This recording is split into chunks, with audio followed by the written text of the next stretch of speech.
احساس ہی نہیں رہا. منکرات پھیل رہے ہیں، بے حیائی پھیل رہی ہے، بدعات پھیل رہی ہے، رسومات کے تومار ہے، اور جو کچھ ہو رہا ہے آج کل شادیوں میں وہ سب آپ کو معلوم ہے. یہ سب ہو رہا ہے اور ہمارے جو نہیں ریگ رہی ہمارے احساسات کے اوپر.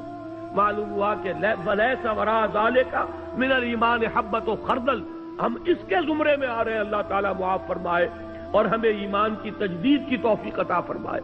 ورنہ حکم تو یہ ہے کہ پھر تو رائی کے دانے کے برابر ایمان نہیں. اب یہاں اس حدیث کی روح سے جو ایک اہم مسئلہ میں آپ کو بتانا چاہتا ہوں وہ یہ ہے، بدقسمتی سے عام طور پر سنی مسلمانوں میں ایک خیال عام ہو گیا ہے، اور وہ خیال یہ ہے کہ اصحاب اقتدار بادشاہ وہ کتنے بھی فاسق ہوں، فاجر ہوں، کچھ بھی کریں، ظالم ہوں، ان کے خلاف بغاوت نہیں ہو سکتی جب تک کہ وہ آپ کو کفر کا حکم نہ دے. اصل میں بعض روایات ہیں محمد الرسول اللہ صلی اللہ علیہ وسلم کی بعض احادیث جو اس مضمون کی ہے کہ جب تک کفر بوا کا حکم نہ دیا جائے بغاوت نہیں ہو سکتی. ان احادیث کی وجہ سے بہت سے لوگوں کا یہ خیال ہوا اور عام طور پر اہل سنت میں یہ خیال عام ہو گیا ہے. میں اسی کا نتیجہ دیکھ رہا ہوں. میرے لیے آج کل یہ مسئلہ بڑا ایک گہرے غور و فکر کا موجب ہو گیا ہے. کیا وجہ ہے؟ شیعہ سنیوں کے مقابلے میں پوری دنیا میں اگر تعداد دیکھیں 1/100 نہیں، لیکن اس صدی میں اگر انقلاب برپا کیا تو شیعوں نے بادشاہت کا تختہ الٹا، جو بھی نظام انہوں نے قائم کیا اپنی فقہ کے مطابق نظام قائم کر لیا. پوری سنی ورلڈ موریتانیہ سے لے کر انڈونیشیا تک ایسی ایسی عظیم تحریکیں، جماعت اسلامی کی تحریک، تبلیغی جماعت کی تحریک، الاخوان المسلمون کی تحریک، لیکن کہیں بھی انقلاب کے کوئی آثار ابھی تک موجود نہیں، دور دور تک کوئی اثرات نہیں. آخر کوئی سبب ہے؟ اور طلب مسئلہ ہے. وجہ کیا ہے؟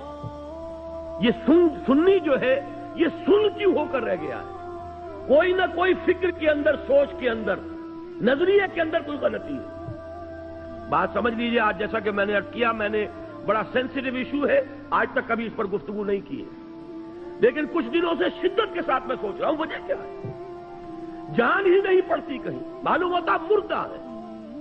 معاشی مسئلے پر کھڑے ہو جائیں گے، سیاسی مسئلے پر کھڑے ہو جائیں گے، کسی کی ٹانگ گھسیٹنے کو جمع ہو جائیں گے، سینکڑوں لوگ جانے بھی دے دیں گے، لیکن کوئی آرگنائزڈ ایفرٹ اس دنیا میں اسی دور میں ایرانیوں نے کر کے دکھا دیا. جو بھی ان کا دین ہے، جو بھی ان کی فقہ ہے، جو ان کے تصورات ہیں، اس کو چھوڑ دیجئے کہ اس سے ہمیں کہاں کہاں اختلاف ہے، لیکن انہوں نے اس کو کر کے تو دکھایا ہے. ہم نے کیا کیا؟ بادشاہتیں چل رہی ہیں، ایک ایک محل اربوں ڈالر کا بنتا ہے اور محل خالی پڑے رہتے ہیں. بادشاہ سلامت کی جھلک دیکھنا نصیب نہیں ہوتا محل کو. سال میں زیادہ سے زیادہ بادشاہ سلامت 4-6 دن کے لیے آ جائیں گے بس، اور محل اربوں ڈالر کا بنا ہوا. جبکہ اسی ملک کے اندر جا کر دیکھیے آپ کو کہ بالکل حیوانوں کی طرح انسان رہتے ہوئے نظر آ جائیں گے آپ، بھیک مانگتے ہوئے لوگ نظر آ جائیں گے آپ. حاجیوں سے اور جو لوگ عمرے کے لیے جاتے ہیں، بچے جس طریقے سے لپٹ لپٹ کر مانگتے ہیں، وہاں پہ اب بھی نقشہ موجود ہے. یہ حال کیا ہے؟ یہ نظام ہمارے ہاں کیوں نہیں بدل رہا؟ کہیں سے کوئی حرکت نہیں. خاص طور پر اس دنوں میں مجھ پر یہ سوچ بہت زیادہ طاری ہوئی. اس کی وجہ کیا ہے یہ بھی سن لیجئے. جب یہ جہاد افغانستان بڑی شدت کے ساتھ چل رہا تھا، اب تو یہ کہ اس میں بہت سی صورتحال، بہرحال میں اس پر گفتگو نہیں کرنا چاہتا، اب وہ یوں کہا جا سکتا ہے کوئی قابل رشک حالت میں نہیں ہے، لیکن میں آج سے پہلے کی بات کر رہا ہوں. 1-2 سال پہلے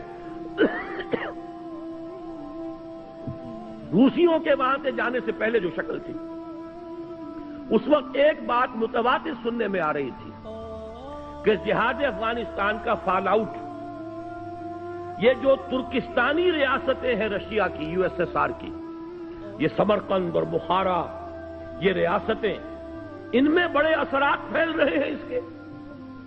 ان میں اسلامی جذبات، دینی جذبات زندہ ہو رہے ہیں، اور انشاءاللہ روس کو لینے کے دینے پڑ جائیں گے. اور افغانستان میں جو کچھ اس نے کیا ہے اس کے نتیجے میں ان تمام ریاستوں میں بغاوت ہو جائے گی. لیکن میں حیران ہوں، بغاوت ہوئی تو نمبر 1 یورپین کنٹریز میں ہوئی، ذرا گرفت کمزور پڑی ہے اگر رشیا کی، یورپ کے اندر ایک ملک، دوسرا ملک، تیسرا ملک، چوتھا ملک، انہوں نے بند توڑ دیے، کھڑے ہو گئے۔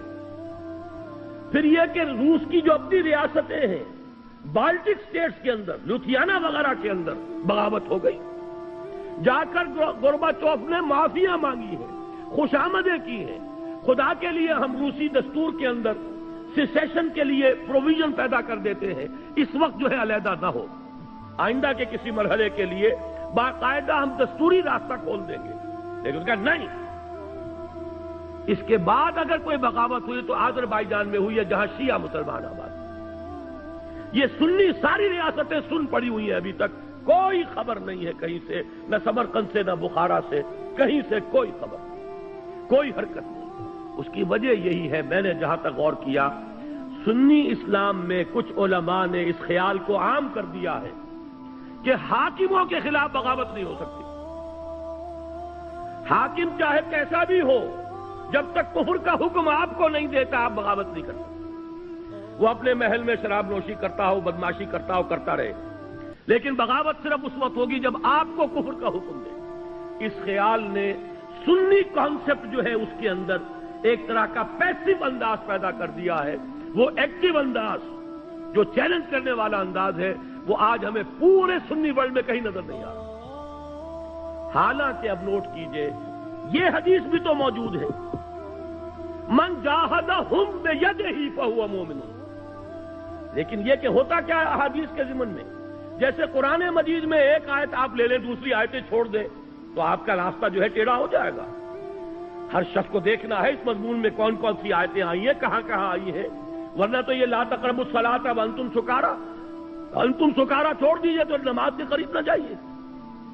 حدیث میں جہاں وہ حدیث موجود ہے کہ جب تک وہ کفر کا حکم نہ دے بغاوت نہیں کر سکتے، وہاں یہ حدیثیں بھی تو موجود ہیں کہ جب وہ لوگ ہوں برسر کار کہ جو یفعلون ما لا یؤمرون ویقولون ما لا یفعلون فمن جاہدہم بیدہ فہو مومن، یہ جہاد بالید کس شے کا نام ہے؟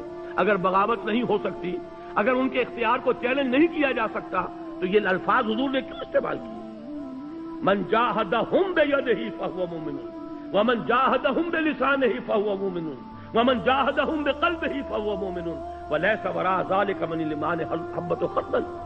اپنی اس گفتگو کو میں ختم کرنا چاہتا ہوں امام ابو حنیفہ کا مسلک بیان کر کے۔ امام ابو حنیفہ کا مسلک یہ ہے، یہ اصل میں ہمارے ہاں عام طور پر اہل حدیث علماء نے اس فکر کو عام کر دیا ہے۔ امام صاحب کا موقف یہ ہے کہ فاسق و فاجر حکمرانوں کے خلاف بغاوت ہو سکتی، پہلے سمجھانے کی کوشش کیجئے، امر بالمعروف و نہی عن المنکر زبانی طور پر کیجئے، فَإِن لَمْ يَعْتَمِرْ، اگر اس کا اثر نہ ہو فَبِالسَّيْفِ، تو پھر تلوار کے ذریعے سے انہیں سیدھا کیجئے۔ یہ موقف ہے امام ابو حنیفہ رحمۃ اللہ علیہ کا۔ فقہ حنفی کے اندر اس بات کی اجازت موجود ہے، اگرچہ امام صاحب نے اس کے لیے ایک شرط عائد کی ہے، طاقت اتنی ہو جانی چاہیے کہ کامیابی یقینی ہو جائے، یہ نہیں کہ چند آدمی کھڑے ہوں، نعرہ لگائیں، پھانسی چڑھ جائیں، بات ختم ہو جائے۔ پہلے طاقت پیدا کیجیے، دعوت کے ذریعے، تنظیم کے ذریعے، تربیت کے ذریعے آپ ایسی طاقت فراہم کر لیں، پھر یہ ہے کہ بغاوت کی بھی اجازت موجود ہے، بغاوت حرام نہیں ہے ہمارے دین میں۔